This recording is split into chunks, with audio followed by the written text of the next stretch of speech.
नमस्कार,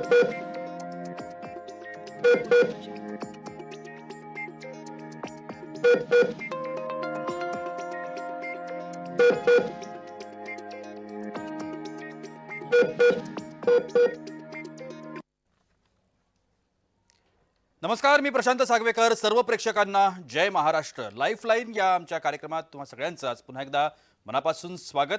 आज आपण अपस्मार म्हणजे काय या विषयावरती चर्चा करतोय आणि या चर्चेमध्ये सहभागी होत आहेत सुप्रसिद्ध मेंदूतज्ञ डॉक्टर गोपाल घोलप. आपण सरांचं स्वागत करूया. सर नमस्कार, कार्यक्रमात मनापासून स्वागत. नमस्कार. सरांबरोबर आपल्याला चर्चा करायची आहे. खूप महत्त्वाचे प्रश्न आहेत जे मी सरांना आता विचारणार आहे, पण त्याआधी आपण सरांची थोडक्यात ओळख करून घेऊया. डॉक्टर गोपाल घोलप यांनी त्यांचं MD मेडिसिन हे जे शिक्षण आहे ते जे group of hospital grand medical college Mumbai इथून केलं. जे group of hospital grand medical कॉलेजचे सहाय्यक प्राध्यापक देखील सर होते. Kokilaben Dhirubhai Ambani hospital and research institute Mumbai या ठिकाणून त्यांनी डॉक्टर NB न्यूरोलॉजी हे शिक्षण पूर्ण केलंय. डोकेदुखी, अपस्मार, स्ट्रोक, स्मृतिभ्रंश, मल्टिपल स्क्लेरोसिसचे व्यवस्थापन ही विशेष त्यांची आवड आहे. गेल्या 1.5 वर्षांपासून ते जळगाव या ठिकाणी सल्लागार न्यूरोफिजिशियन म्हणून प्रॅक्टिस करतायत. तर डॉक्टर सुनील गाजरे हॉस्पिटल जळगाव ते अलीकडेच त्यांनी स्वतःचं नवीन हॉस्पिटल उघडून Shatayu super speciality hospital Bhaskar market Jalgaon इथं त्यांनी ते प्रॅक्टिस देखील करतात. आपण या सगळ्या संदर्भात त्यांच्याशी चर्चा करणार आहोत. सर, सगळ्यात पहिल्यांदा अपस्मार म्हणजे काय असा आपला आजचा विषय आहे आणि मला तोच प्रश्न तुम्हाला विचारायचा आहे. अपस्मार म्हणजे काय?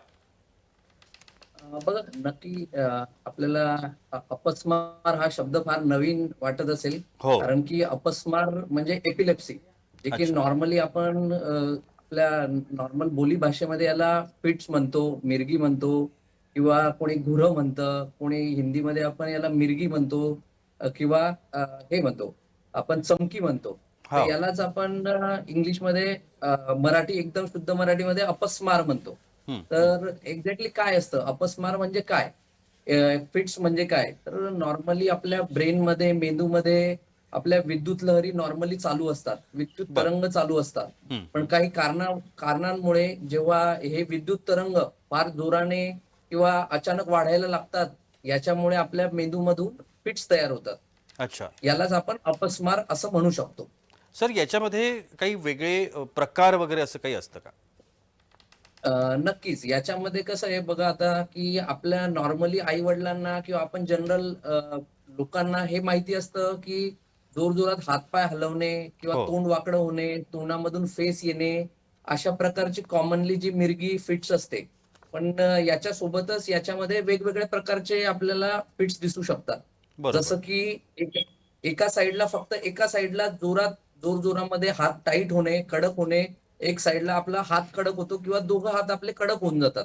त्याला आपण टोनिक सीझर म्हणतो, टोनिक फिट्स किंवा टोनिक सीझर. अच्छा. दुसरा प्रकार आहे की त्याच्यात क्लोनिक सीझर. क्लोनिक म्हणजे जो टाईट झालेला बॉडी आहे किंवा हात आहे किंवा पाय आहेत, त्यांची मूव्हमेंट होते. की बरं. टोनिक नंतर क्लोनिक, त्याच्यामध्ये रेग्युलर मूव्हमेंट होत असते, त्याला आपण क्लोनिक सीझर म्हणतो.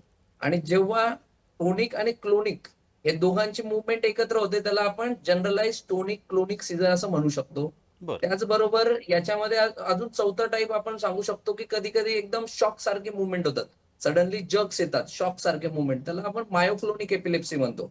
बरं. आणि त्याचबरोबर एक प्रकार आहे की लहान मुलांमध्ये तो कॉमनली बघितला जातो की ज्याच्यामध्ये मुलगा अचानक शांत होतो.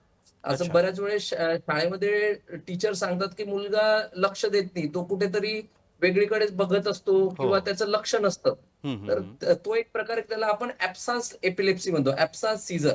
बरं. की त्याच्या बरं. वेळेस मुलगा एकदम शांत बसून जातो आणि 10-15 सेकंदानंतर तो नॉर्मलाइज होण्याचा प्रयत्न करतो. तर बरं. त्याला म्हणतात ऍब्सान्स एपिलेप्सी. हे वेगवेगळे टाईप आहेत. त्याच्यासोबत कधी-कधी तापामध्ये फिट्स येतात. अच्छा. तापामध्ये येतात, त्याला आपण फेब्राईल सीझर्स असं म्हणू शकतो. नक्कीच. हे वेगवेगळे आपल्या मिरगीचे किंवा फिटचे टाईप आहेत. सर, अपस्माराचा झटका येतो असं म्हणतात, पण ज्यावेळेला हा राइट. झटका येतो तेव्हा त्याची काही चिन्ह किंवा त्याची काही लक्षणं आपल्याला ओळखता येऊ शकतात का? नक्कीच, नक्कीच. जर आपण याच्या माध्यमातून जर म्हणजे पेशंट्सला, नातेवाईकांना जर अवेअर केलं, हो. तर हे आपण म्हणजे होण्याच्या आधीच किंवा त्याच्यावर लवकरात लवकर ट्रीटमेंट घेऊ शकतो.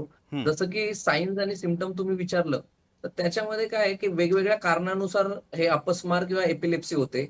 हो. जसं जर ब्रेनमध्ये किंवा मेंदूमध्ये काही आपल्याला स्ट्रक्चरल प्रॉब्लेम आहे किंवा काही कुठे इजा झाली आहे, हं, तर हं. आपल्या समजा स्ट्रक्चरल प्रॉब्लेम असेल, तर एका साइडची बॉडी कंटिन्युअसली हलत राहणार.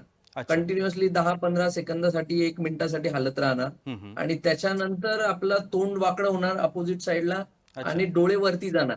हे बरं. नॉर्मली आपण बघण्याचे कॉमन प्रकारचे फिट्स असतात. हं, हं. दुसरं आहे, की कधी-कधी तोंडाची मूव्हमेंट एकदम ॲबनॉर्मल मूव्हमेंट तोंड तोंड हलवत असणार पेशंट. जसं अच्छा. की आपण बघू शकतो, की अशी-अशी मूव्हमेंट राहणार किंवा हात असे-असे करणार. हं, तर हा हं, एक हं. वेगळ्या प्रकारचा फिट्स आहे. त्याला आपण कॉम्प्लेक्स पार्शियल सीझर म्हणतो. कॉम्प्लेक्स बरोबर. म्हणजे थोडंसं वेगवेगळ्या मूव्हमेंट त्याच्यामध्ये पेशंट करत असतो. तर हे याच्यामधून पण आपण किंवा जर्क्स लाइक मूव्हमेंट म्हणजे मायोक्लोनिक एपिलेप्सी अच्छा. हेच आपण सिम्प्टम्स सांगू शकतो फिट्सचे. नक्कीच. सर, अनेक त्याच्यावरून वेळेला आपण आपण ओळखू असं शकतो. बघतो ना, की गंभीर स्वरूपाचे जेव्हा हे आजार असतात, तेव्हा हं, समाजामध्ये त्या आजारांसंदर्भात अफवा देखील पसरलेल्या असतात. अनेक जण फार वेगवेगळ्या पद्धतीची चर्चा करत असतात. काही ऐकिवातल्या गोष्टी आपण असतात, त्या आपण नक्कीच, ऐकत नक्कीच. असतो. आणि त्याच्यावरती नक्कीच. विश्वास ठेवून लोकं घाबरतात, की मला हे झालं बरोबर, असेल, बरोबर. बहुतेक हां, मला हां, हे हां. असंच काहीतरी असेल आणि मग ते स्वतःच काहीतरी गोळ्या, मेडिसिन्स घ्यायला सुरुवात करतात. असं पण अनेक वेळेला आपण नक्कीच. बघतो. तर काय अशा याच्यामध्ये पद्धतीची अफवा आपल्याला हा जो सांगता येऊ आजार आहे, शकतात?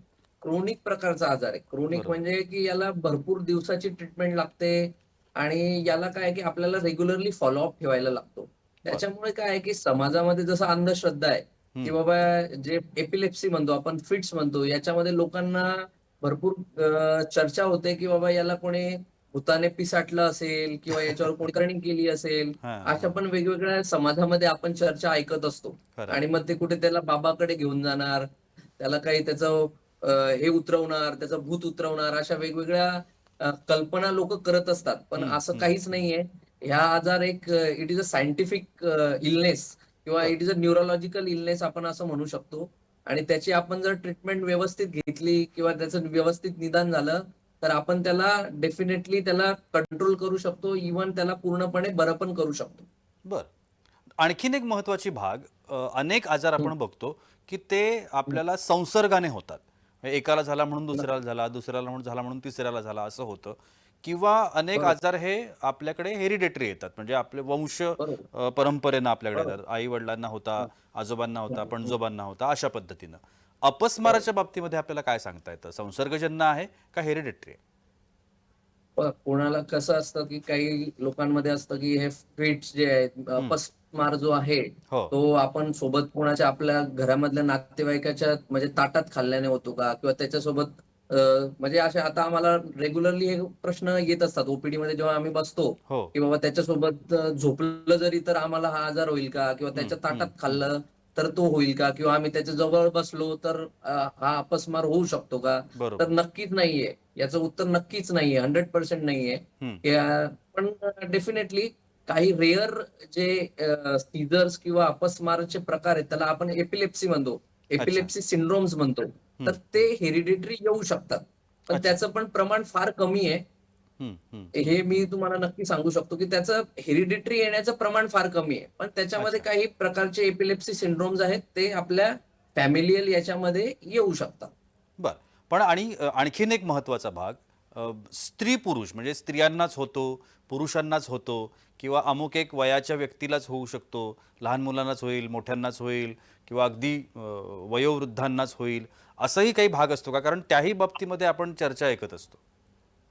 बरोबर, बरोबर. हा पण एकदम कॉमन प्रश्न आहे. एकदम चांगला प्रश्न आहे हा, हो, की आम्हाला विचारतात लोकं. बरेच लोकं म्हणजे लहान मुलं म्हणजे पहिल्यांदा जेव्हा फिट येते, हो. तर प्रत्येक आई-वडिलांचा किंवा नातेवाईकांचा हाच प्रश्न असतो, की बाबा याच्या आधी तर आमचं मूल किंवा आमचं पेशंट एकदम नॉर्मल होतं. याच्या आधी त्याला कधीच काही प्रॉब्लेम नव्हता. हं, तर हे हं, कसं हं. झालं? तर हा कॉमन प्रश्न आहे. तर याच्यामध्ये असं काहीच डिफरन्स करू शकत नाही आपण. तो अच्छा. बाईलाही होऊ शकतो, माणसालाही होऊ शकतो आणि लहान मुलांनाही होऊ शकतो, वयोवृद्धांना होऊ शकतो किंवा मिडल एजमध्ये पण होऊ शकतो. पण बरं. त्याचे कारणं वेगवेगळे. प्रत्येक एजमध्ये कारणं वेगवेगळे आहेत त्याचे. खरं आहे. जसं की लहान मुलांना जर झालं, तर समजा आईच्या पोटामध्येच जर बाळाला इन्फेक्शन झालं काही कारणामुळे, हं, तर हं, हं. त्याच्यामुळे त्याची कारणं वेगळी किंवा लहान मुलांमध्ये तापामुळे फिट येऊ शकतात. किंवा त्याच्या मेंदूमध्ये काही प्रॉब्लेम असू शकतो किंवा त्याची डेव्हलपमेंट व्यवस्थित होत नाहीये की त्याच्यामुळे पण त्याला फिट येऊ शकतात. हे लहान मुलांचे कारण झाले. मिडल एज मध्ये काही मेंदूमध्ये स्ट्रक्चरल प्रॉब्लेम, जसं की कोणाला मेंदूमध्ये गाठ असते किंवा जेनेटिक प्रॉब्लेम, की हो काही त्यांच्या अनुवांशिक जेनेटिक प्रॉब्लेम असतात, म्हणजे जीन लेवलला प्रॉब्लेम हो असतात, हो त्याच्यामुळे फिट होऊ शकते. बर किंवा काही केमिकल म्हणजे बॉडीमध्ये जेव्हा मेटाबॉलिक प्रॉब्लेम, जसं की कॅल्शियम कमी होणं किंवा हो हो मॅग्नेशियम कमी होणं, हे याच्यामुळे वेगवेगळे प्रॉब्लेम. किंवा ओल्ड एज मध्ये जसं की वयोवृद्धांमध्ये काही किडनीचा प्रॉब्लेम, काही सिस्टेमिक प्रॉब्लेम असेल की त्याचा किडनीचा रिपोर्ट फार वाढलेला आहे, त्याच्यामुळे पण फिट्स येऊ शकतात. अच्छा. त्याच्यामुळे आपण असं डिफरन्स नाही करू शकत की लहान मुलांमध्येच होईल किंवा वयोवृद्धांमध्येच होईल किंवा मिडल एज मध्ये होईल किंवा बाईलाच होईल किंवा माणसालाच होईल. हा आजार कोणालाही होऊ शकतो, असं त्याच्यामध्ये काही आपण म्हणजे डिफरन्स करू शकत रुग्णाप्रमाणे नाही. याचा सगळा जो गोष्टी निदान, आहेत त्या राईट, राईट. तर बदलत हे जाऊ प्रत्येक शकतात. रुग्णाप्रमाणे आपल्याला त्याचं निदान, त्याची कारणं आपल्याला वेगवेगळी जशी कारणं आहेत त्याच्यानुसार आपल्याला त्याची योग्य ती उपचार पद्धती करायला लागते. बरोबर. सर, आणखीन एक गोष्ट आम्ही सातत्यानं ऐकतो अपस्माराच्या बाबतीमध्ये, की हा बराच होत नाही, याच्यावरती उपचारच नाहीयेत. एकदा का अपस्मार झाला की मग त्याच्यातून रुग्ण बाहेरच पडत नाही. तर खरंच असं काही आहे का, की याच्यावरती उपचारच करता येत नाहीत किंवा याच्यावर उपचारच उपलब्ध नाहीत, असं काही खरंच आहे? कारण की हा सगळ्यात फार मोठा आणि मेन प्रश्न आहे नातेवाईकांचा, की हा कसा बरा होईल आता. खरंय, कारण की खरंय. ओपीडी मध्ये तेच विचारतात, की पहिला फिट आला तर हा बरा होईल की नाही डॉक्टर, त्यांना सगळ्यांना चिंता असते. बरोबर. तर बघा याच्यामध्ये कसं आहे, की परत तेच, की आपल्याला कारणं बघायला लागतात. हो. तर आपण नॉर्मली कसं, की स्ट्रक्चरल कारण म्हणजे जसं की आपण एमआरआय करतो, म्हणजे पेशंटचा एमआरआय करतो किंवा ईईजी एक असतं, की मेंदूचे जे लहरी आहेत, हो. मेंदूमधले तरंग आहेत, विद्युत लहरी किंवा तरंग म्हणतो आपण, त्याची टेस्टिंग करतो. हो. त्याला आपण ईईजी म्हणतो, इलेक्ट्रोएन्सेफेलोग्राम म्हणतो त्याला. हं, तर हं, हे हं. बेसिक टेस्ट आहेत, की याच्यामध्ये काही आजारांचं किंवा अपस्माराचा आपल्याला एक प्रकार समजतो.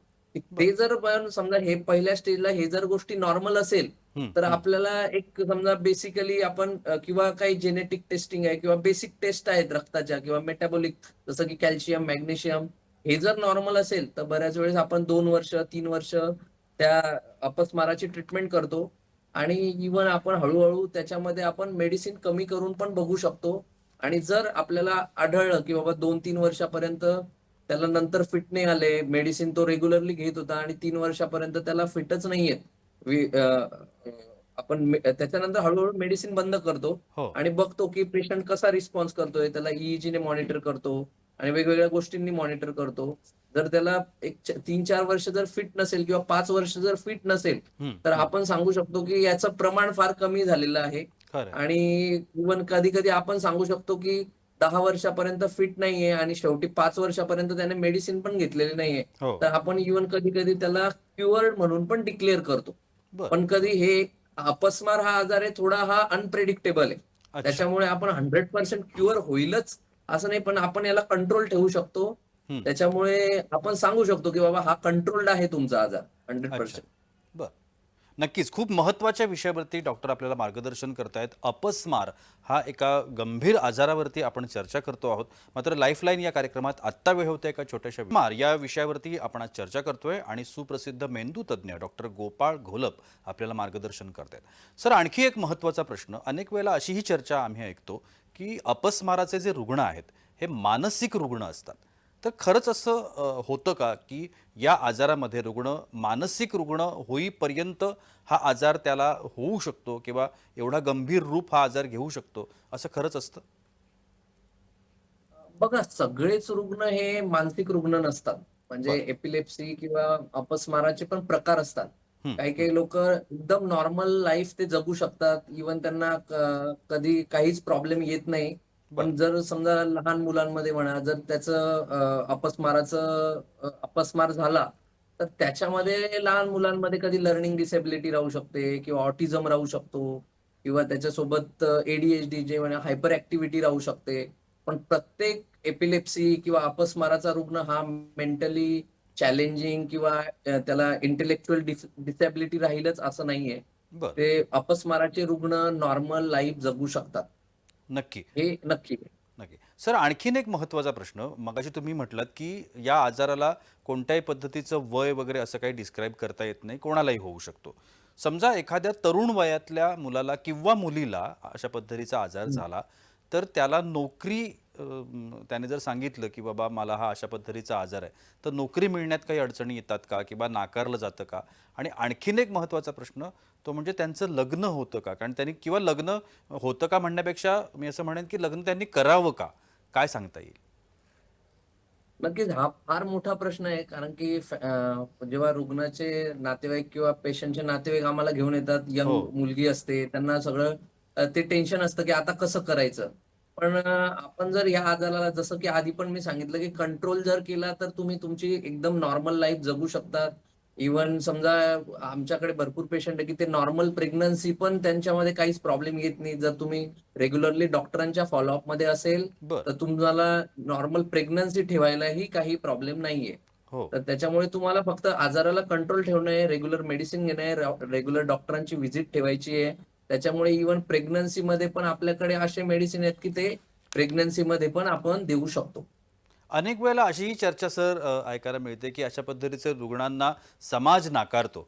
अनेक वेळेला त्यांच्याकडे बघण्याचा दृष्टिकोन जो असतो, मग ते नातेवाईक असतील, मित्रपरिवार असतील किंवा ज्या ठिकाणी ही लोकं राहतात, त्या ठिकाणची आजूबाजूची लोकं आहेत, ती त्यांना नाकारतात किंवा त्यांना आपल्यात येऊ देत नाहीत, त्यांना लांब ठेवलं जातं.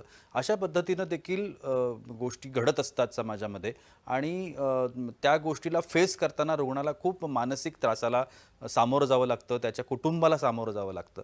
तर याबाबतीत तुम्ही काय सांगाल? नक्कीच याच्यामध्ये हे हा आजार जरी म्हटला तरी थोडा समाजाच्या दृष्टीने फार चॅलेंजिंग आजार आहे. हो. त्याच्यामध्ये पण भरपूर हेल्थ ग्रुप्स काम करतायत आणि अवेअरनेससाठी पण भरपूर काम करतायत. जसं की तुम्ही सांगितलं की मी कोकिळाबेनमध्ये होतो. हां. आता तुम्हाला सांगायला मला आवडेल की बाबा इव्हन काही-काही सेलिब्रिटीजला किंवा मोठ्या-मोठ्या लोकांना हा आजार आहे. पण बरं. इव्हन ते आता पण मी आता नाव नाही सांगू शकत, पण डेफिनेटली की ते आता सगळ्यात मोठ्या-मोठ्या पदांवर गेलेले आहेत. तर हं, हं, त्याच्यामुळे हं. आपण असं समजायला नको, की बाबा आपण म्हणजे काही डिप्रेस राहून चालणार नाही या आजारामुळे. खरंय, की खरंय. आपण सगळं नॉर्मल जे माणूस करू शकतो, सगळं तुम्ही करू शकता. हं, आणि हं, हं. याच्यासाठी पण आपले इव्हन जसं मी कोकिळाबेनला होतो, तिथे पण आम्ही हे चालवायचो, की अवेअरनेस कॅम्प चालवायचो बरं. किंवा हेल्पलाईन होती त्यांच्यासाठी कोकिळाबेन थ्रू. आम्ही बरोबर. कॅम्प्स चालवायचो एपिलेप्सीचे. तर त्याच्यामध्ये पण आपण जॉइन होऊन आपले जे काही क्वेशन्स असतील, जे काही प्रश्न असतील, ते आपण त्याच्यामध्ये शेअर करू शकतो. सर अनेकदा असंही आपण चर्चा ऐकतो की अशी व्यक्तीला जेव्हा अशा पद्धतीचा काही झटका येतो तेव्हा तेव्हा त्याच्या दातात काहीतरी ठेवायला देतात किंवा त्याला दोरीनं बांधून ठेवलं जातं किंवा कदाचित असंही होतं की चामड्याच्या एखाद्या वस्तूचा त्याला वास दिला जातो. तर हे जे काही उपाय आहेत हे कदाचित तात्पुरते किंवा ताबडतोब करण्याचे उपाय म्हणून लोक करत असावीत. तर हे असं करावं का लोकांनी किंवा किंवा ह्या असं काही केल्यामुळे आणखीन काहीतरी वेगळं विचित्र होऊ शकतं का? नक्कीच, नक्कीच. बघा आता आपण बघत असतो जेव्हा कोणाला अपस्माराचा किंवा फिट्सचा झटका येतो, हो. मिरगीचा झटका येतो, की लगेच नातेवाईक त्याला चप्पल किंवा चामड्याचं चप्पल सुंगवतात किंवा त्याचं बोट टाकतात किंवा चमचा टाकतात. पण हे पेशंटसाठी पण इव्हन आणि जो करणारा आहे त्याच्यासाठी पण ते जास्त त्रासदायक होऊ शकतं. कारण की मेंदूमध्ये ज्या लहरी चालतात त्या एवढ्या जोरात असतात, की जे बऱ्याच वेळेस दात एवढे टाईट असतात, की इव्हन आपल्या बोटालाही, हातालाही जो करणार आहे त्याच्या इजा होऊ शकते. आणि याच्यामुळे फिट बंद होतं असं नाहीये. नॉर्मली ऑलमोस्ट 90% जे फिट्स आहेत ते आपण म्हणू शकतो, की 1 ते 2 मिनिटामध्ये, 1.5 मिनिटामध्ये बंद होतात अच्छा. आणि त्याला काही न करता ते आपोआप बंद होतात. बरं. त्याच्यामुळे हे केलं तर बरं होईल असं नाहीये. ठीक आहे.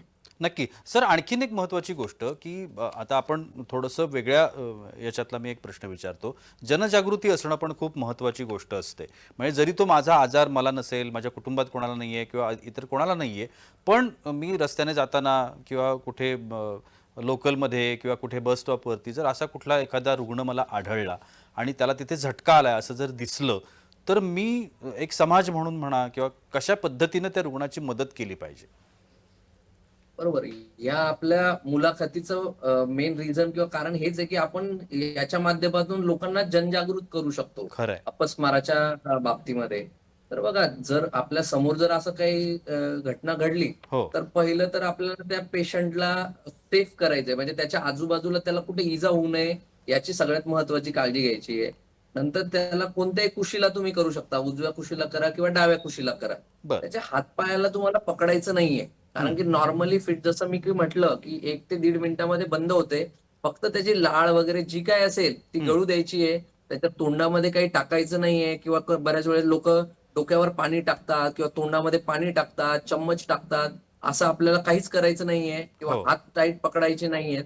नॉर्मली 1.5-2 मिनिटामध्ये फिट सेटल होऊन जाणार. तेवढं आपण लवकरात लवकर ते करून त्याला सेफ करून हॉस्पिटलमध्ये पाठवू शकतो. आणखीन एक महत्त्वाची गोष्ट की ज्या वेळेला अशा पद्धतीचा आजार आपल्याला होतो त्यावेळेला काही गोष्टी करू नयेत, काही गोष्टी कराव्यात असं सातत्यानं डॉक्टर्स सांगत असतात. काळजी आपण ह्याला म्हणतो की आता ठीक आहे, आजार झालाय, आता मी नॉर्मल आहे, कंट्रोलमध्ये आहे, पण तरीसुद्धा मी या गोष्टी केल्या नाही पाहिजेत किंवा या गोष्टी केल्या पाहिजेत, चालतील. तर असं काही आपण पेशंटला सांगू शकतो का किंवा रुग्णांना सांगू शकतो का? नक्कीच. जेव्हा की पेशंटला समजा झटका आलेला असतो म्हणजे फ्रेशच झटका आहे किंवा माझ्याकडे आता पेशंट आला, हो. तर त्याला ओपीडीमध्ये मी काय-काय सांगायला पाहिजे. समजा फ्रेश झटका आला तर त्याने डेफिनेटली आपल्याला झोपेची फार काळजी घेणं गरजेची आहे. हं. कारण की मेंदूला एका स्पेसिफिक टाईमाची सवय झालेली असते. त्याच्यामुळे तुमची झोप फार महत्त्वाची आहे आणि रेग्युलर ठेवणं आणि त्याचं टाईम स्पेसिफिक फॉलो करणं फार गरजेचं आहे. बरोबर. त्याच्यामुळे तुम्ही कधी 10 वाजता झोपताय, कधी 11ला झोपताय असं नाही चालणार. तुम्हाला रेग्युलर त्या झोपेचा टाईम ठेवणं आणि त्या वेळेतच तुम्ही झोपलं तर मेंदूला कन्फ्युजन कमी होणार आणि त्याच्यामुळे ते जे लहरी आहेत त्या कंट्रोलमध्ये राहणार. ते एक सगळ्यात महत्त्वाची गोष्ट आहे. त्याच्यासोबतच जर आपल्याला छोटे काही इलनेस झाले, सर्दी झालं, खोकला झालं, तर त्याची लवकरात लवकर ट्रीटमेंट घेणं फार गरजेची असते. बर. किंवा आपला स्ट्रेस कंट्रोल करून ठेवणं. स्ट्रेस कंट्रोल करण्यासाठी आपण योगा, मेडिटेशन या प्रकारच्या गोष्टी करू शकतो. हं. किंवा लाऊड साउंड, म्युझिक याचा पण जेवढं आपण त्याच्यापासून दूर राहू त्याच्यामुळे पण आपण काही प्रकारचे फिट्स आहेत त्यांना पण कंट्रोल ठेवू शकतो. आणि आम्ही जनरली जेव्हा पेशंट येतो त्यांना सांगतो, की तुम्ही ड्रायव्हिंग करू नका किंवा पाण्यामध्ये जाऊ नका. की त्याच्यामुळे आपल्यालाही त्रास होऊ शकतो किंवा समोरच्या माणसालाही त्याचा त्रास होऊ शकतो. तर नॉर्मली आम्ही ॲट लीस्ट 6 महिने रुग्णांना सांगतो, की तुम्ही ह्या गोष्टी अव्हॉइड करा. जर तुम्ही ह्या गोष्टी व्यवस्थित पाळल्या, तर हं. तुम्ही एकदम नॉर्मल लाईफ जगू शकता.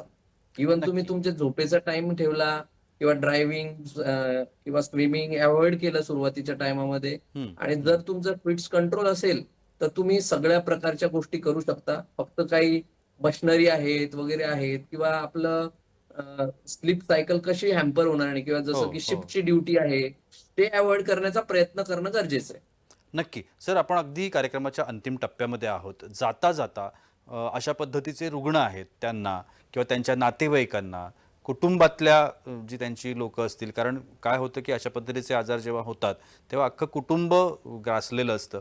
त्या सगळ्यांना आणि सोबतच संपूर्ण समाजाला तुम्ही काय पद्धतीचा संदेश देऊ शकाल? नक्कीच. जेव्हा आपण आता किंवा रुग्णाला अपस्मार हे होतं, आपण आपल्या डॉक्टरकडे आधी जातो. तो तुम्हाला सल्ला देतो. हो. तर याच्यामध्ये सगळ्यात महत्त्वाचं म्हणजे मेंदू विकार जे स्पेशलिस्ट आहेत, जसं की न्यूरोलॉजिस्ट आहे किंवा लहान मुलांमध्ये पिडियाट्रिक न्यूरोलॉजिस्ट आहे, यांचा सल्ला घेणं फार महत्त्वाचं आहे. कारण की काय असतं, की त्याच्यामध्ये वेगवेगळे स्पेसिफिक टाइप असतात, की हो. ते तुम्हाला त्यांच्या लेव्हललाच आपण ते डायग्नोज करू शकतो. खरंय. आणि त्यांना व्यवस्थित आपण नातेवाईकांना त्याच्याबद्दल माहिती देऊन त्याच्यामध्ये काय काळजी घ्यायला पाहिजे किंवा ह्या आजाराची ट्रीटमेंट किती दिवस कंटिन्यू करायची आहे याची आणि त्याच्यामध्ये काय-काय तुम्ही हे फॉलो करू शकतात. काय-काय रिस्क आहेत किंवा झाल्यानंतर काय काळजी घ्यायला पाहिजेत. ह्या गोष्टी आपण नातेवाईकांना सांगू शकतो आणि ते जर व्यवस्थित जर तुम्ही केलं, हो. तर तुम्ही नॉर्मल लाईफ जगू शकतात. हे त्याच्यामधला सगळ्यात मोठा संदेश आहे. जर नक्कीच. तुम्ही त्या आजाराला कंट्रोल केलं तर. नक्कीच. खूप छान अशी माहिती आजच्या लाईफलाईन कार्यक्रमामध्ये आपल्याला डॉक्टर गोपाळ घोलप यांनी दिली आहे. अपस्मार हा आजार पूर्णपणे बरा होऊ शकतो. त्या संदर्भातली काळजी जर घेतली तर निश्चितपणानं आपण त्यातून बाहेर येऊ शकतो. त्यामुळे घाबरण्याचं कारण नाही. आणि ज्यांना ज्यांना अशा पद्धतीचे काही त्रास असतील म्हणा, तुम्हाला अशा पद्धतीचे काही गोष्टी वाटत असतील म्हणा, भीती वाटत असेल म्हणा, तर निश्चितपणे तुम्ही डॉक्टरांना संपर्क करू शकता. त्यांचे क्रमांक आत्ता टीव्ही स्क्रीनवरती आहेत, ते तुम्ही लिहून घ्या. म्हणजे तुम्हाला अशा पद्धतीच्या जर काही अडचणी असतील, समस्या असतील, तर तुम्हाला डॉक्टरांना संपर्क करता येईल. सर, तुम्ही आजच्या कार्यक्रमात आलात, सहभागी झालात आणि एवढी छान माहिती आमच्या प्रेक्षकांसोबत शेअर केलीत, त्यासाठी तुमचे अगदी मनापासून आभार. धन्यवाद. Thank you. आणि याबरोबरच वेळ होते इथेच थांबण्याची. पुढच्या लाईफलाईनमध्ये आपण नक्की भेटू. तोपर्यंत नमस्कार.